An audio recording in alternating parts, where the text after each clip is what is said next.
There's much confusion, I think, in the public debate over the junior doctor's contract. I do understand that on the whole, people are more likely to be sympathetic with doctors than with politicians. That being so, nevertheless, we must get the facts right.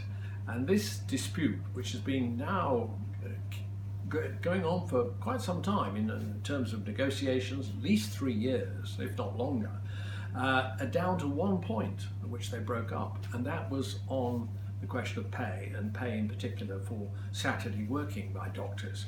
So pretty well everything else was agreed except that.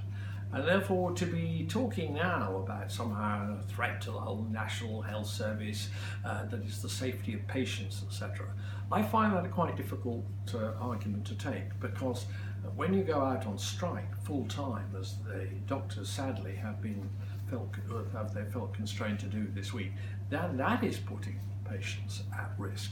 Mercifully, at the point I'm speaking, no terrible thing has happened, but it's still been a thorough inconvenience to a lot of people. Get round the negotiating table, of course, that's how it's got to be solved. But as Sir David Dalton said to the Secretary of State back in February, he'd gone as far as he could, but the BMA had refused to talk further about the question of Saturday pay, and that's where the block came. And the Secretary of State is perfectly happy to have negotiations on a clear and open basis, but the BMA are really the culprits. The leaders of the BMA, not the doctors themselves, the BMA are the ones who are holding this up, and it's about time they realise that we're now playing a dangerous game with people's lives.